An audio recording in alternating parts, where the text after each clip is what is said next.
Alléluia. Gloire à Jésus. Toi qui as dit Amen, crois que le Seigneur te bénisse davantage. Toi qui as dit Amen avec détermination, que le Seigneur te bénisse davantage. Toi qui as dit Amen avec ton cœur, ton âme et ton esprit, que le Seigneur te porte dans sa gloire.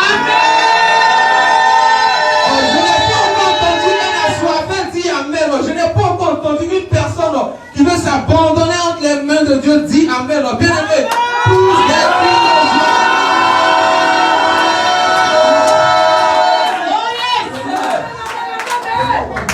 Alléluia. Vous savez pourquoi j'ai fait ça? Amen. Souvent, quand tu as trop froid, tu as envie de pousser et crier. Amen. Tu as envie de te libérer, puis tu cries. Et puis ça te libère un peu. Alléluia. Donc c'est pourquoi j'ai vu qu'on crie un peu ce matin. Amen. Alors bien, le temps est vraiment parti. On va, après ta Bible, on va aujourd'hui étudier la Bible ensemble. On va parler d'un thème très important. Alléluia. Bien aimé, tu enfants le ministère, il ne faut pas oublier que le thème de cette année, c'est l'enfantement. Amen. Tu dois toujours retenir ça. Nous sommes dans une année d'enfantement. Mais bien aimé, quand quelqu'un doit enfanter une grâce, une bénédiction, il y a toute une préparation d'abord. Amen. Voilà. Donc c'est très important de retenir cela. Retiens cela, ne l'oublie pas. Qui peut me rappeler le thème du dimanche passé, s'il vous plaît, rapidement, avant qu'on ne rentre rapidement. Qui peut me rappeler? Si on a oublié, je vais continuer. Le thème du dimanche. Pas là? Le thème du dimanche passé. Je n'étais pas là aussi. Amen, amen. Ok, c'est pas grave. Donc je vais rappeler rapidement. C'est comment te tiens-tu dans la maison de Dieu? Alléluia. Amen, amen. Voilà, donc c'était un petit rappel pour ne pas qu'on oublie. Parce que bien aimé, le plus important, ce n'est pas d'écouter de bons messages. Écouter de bons messages, c'est bien. Mais retenir là, c'est ça qui est le plus important. Alléluia.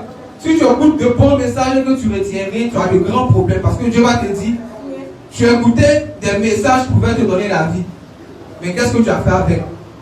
Amen. Donc le thème que je veux qu'on étudie aujourd'hui, c'est le plan de Dieu et l'expansion de son royaume. Alléluia. Le plan de Dieu et l'expansion de son royaume. Si tu veux, tu peux le résumer en un seul mot, le royaume de Dieu. Alléluia. Je laisse le temps pour ceux qui sont en train d'écrire de pouvoir écrire cela. Amen. Le plan de Dieu et l'expansion de son royaume. Ou soit le royaume de Dieu. Bien aimé, pourquoi je veux qu'on étudie ce thème? Parce que c'est très important pour l'Église de savoir qui nous sommes. Alléluia. Parce que quand je réfléchis souvent, j'ai l'impression que on est chrétien sans savoir pourquoi nous sommes chrétiens. Amen. On est chrétien, mais on ne sait pas d'où on vient. Amen. Si je demande tout à l'heure à quelqu'un, dis-moi, tu viens d'où? Il va commencer par me parler de son village. Amen. Soit il va dire que non, je suis, bon, comme moi je suis pété, je prends pour moi, je suis des gars noirs. Amen. Et puis il va continuer à parler. Bien aimé, il faudrait que tu saches quelque chose. Et je veux te le dire maintenant avant qu'on commence le message. Est-ce que vous savez que le nom chrétien, amen, et ça c'est une révélation que Dieu m'a donnée personnellement. Ce n'est pas tout le monde qui doit porter ce nom-là. Amen. La Bible dit, à tous ceux qui l'ont reçu, il leur a donné le pouvoir de devenir quoi? Enfant de Dieu. Et donc, premièrement, tu es d'abord un enfant de Dieu. Tu n'es pas encore un chrétien. Jésus-Christ n'est pas mort pour que tu sois chrétien, mais il est mort pour que tu sois enfant de Dieu. Mais regardez un peu quelque chose. Le nom chrétien sont les païens qui l'ont donné aux enfants de Dieu. Pourquoi? Parce qu'ils ont vu que les enfants de Dieu faisaient comment? Jésus-Christ. Donc, le fait de s'appeler chrétien, c'est lorsque tu fais comment? Jésus-Christ. Est-ce que tu fais comme Jésus-Christ pour porter le nom chrétien? Qu'est-ce que tu fais? Ou est-ce que tu fais les œuvres de Jésus-Christ pour pouvoir porter le nom chrétien? Amen. Parce que quelqu'un va dire, moi je parle en langue. Hé, attends. Jésus-Christ même, il n'a pas parlé même parce qu'il n'en avait pas besoin. Alléluia. Mais regarde quelque chose. Il chassait les démons. Quelqu'un va dire, moi il chasse les démons, donc c'est suffisant pour être chrétien. Non. Il ressuscitait les morts. Il guérissait les malades. Il touchait les lépreux. Alléluia.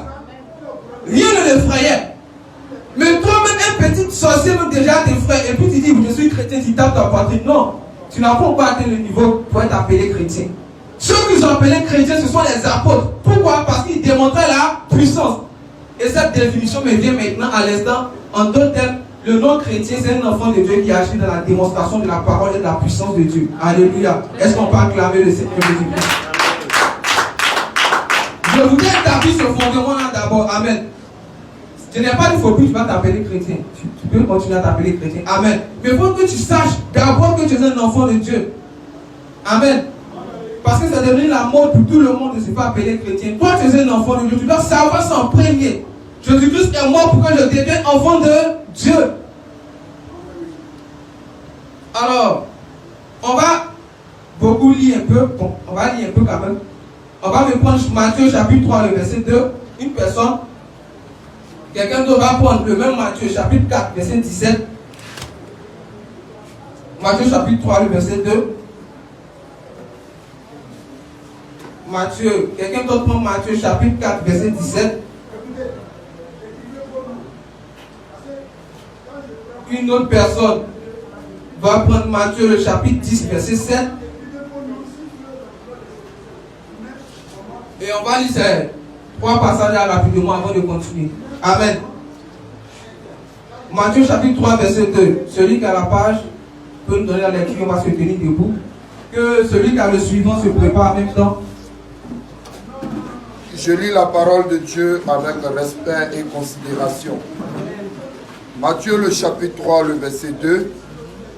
Il disait, répentez-vous, car le royaume des cieux est proche. Répentez-vous car le royaume des cieux est proche. On passe au passage suivant. Matthieu chapitre 4, verset 17. Matthieu chapitre 4, verset 17. Dès ce moment, Jésus commença à prêcher et à dire, répentez-vous, car le royaume des cieux est proche. Amen. Matthieu chapitre 10, verset 7. Quelqu'un peut nous prendre ça rapidement. Matthieu chapitre 10, verset 7.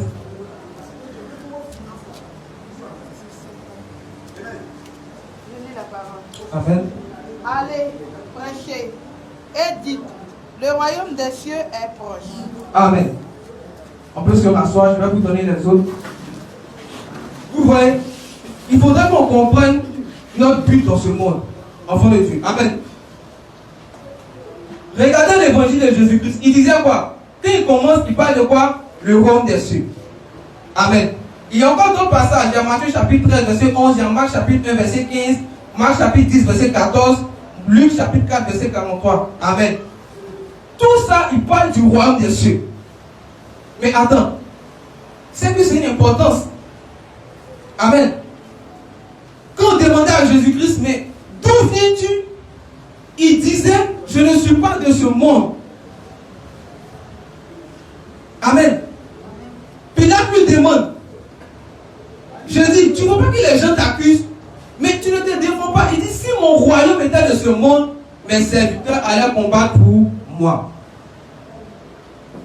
Et puis, Dieu nous fait comprendre que, c'est-à-dire, il y a quelque chose de très important que nous, les enfants de Dieu, on néglige, le royaume de Dieu.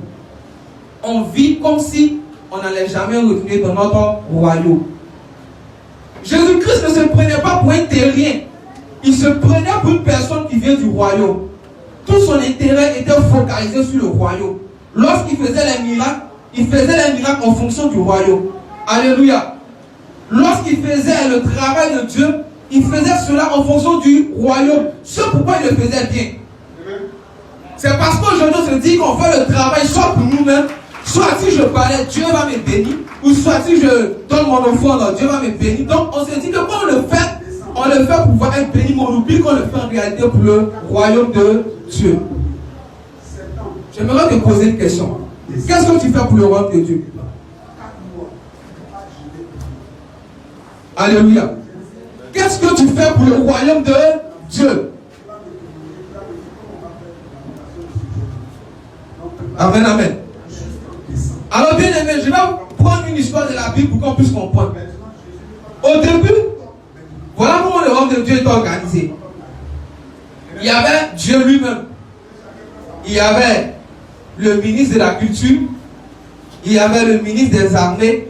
Et il y avait le ministre de la communication. Alléluia. Mais qui sont ces trois personnes? Est-ce que, quand monsieur te plaît, viens. Je vais prendre un exemple. S'il vous plaît, vous pouvez venir. Jeune frère, oui, viens. Avec une autre personne au point de toi. Plus quelqu'un au point de toi pour qu'on puisse mieux comprendre. Ma fille, viens. Je veux qu'on comprenne bien les choses. Amen. Voilà. Regardez les trois personnes. Je considère que notre jeune frère ici, c'est lui qui est pour le sang de Jésus. Le ministre de la culture. Alléluia. Que les gens appellent Lucifer. Amen. Notre frère qui est ici, c'est béni. Lui, c'est Michael. Amen. Le chef des armées. Lorsqu'il y a un combat, c'est lui qu'on appelle. Et notre jeune soeur, elle est chargée de la communication. Lorsque Dieu veut donner un message à un homme, c'est à elle qu'il l'envoie. Amen. Oui, c'est à elle qu'il donne. Mais regardez, la Bible nous dit le ministre de la culture, il s'est corrompu. Il s'est détourné de sa véritable mission. C'est-à-dire qu'il a abandonné le royaume de Dieu. Vous pouvez partir vous asseoir. Il a abandonné le royaume de Dieu. Alléluia. Et lui qui était chargé d'enseigner les bonnes valeurs. Parce que quand on dit ministre de la culture, c'est lui qui se charge de musique, art, tout ce qui concerne, c'est-à-dire les valeurs, les trucs, en tout cas importants pour un pays. C'est lui qui se charge de ça. Amen. La Bible dit que ces derniers-là, c'est corrompu. Si tu es bien aimé, tu vas comprendre quelque chose. Il était chargé de tout ce qui est musique. Et donc, quand il s'est corrompu, il a toujours ce ministère-là en lui. Et quand il vient sur la terre, qu'est-ce qu'il fait? Au lieu de... C'est-à-dire, il utilise ce ministère-là pour pouvoir corrompre les hommes. C'est pourquoi, regardez bien, la musique là, c'est facilement dominé par le diable. Un chant du monde peut venir, il va faire... Et puis ça prend. Pourquoi? Parce que Lucifer a la connaissance de la culture. C'est pourquoi aujourd'hui, nos cultures sont perverties. Pourquoi? Parce qu'il sait qu'on touche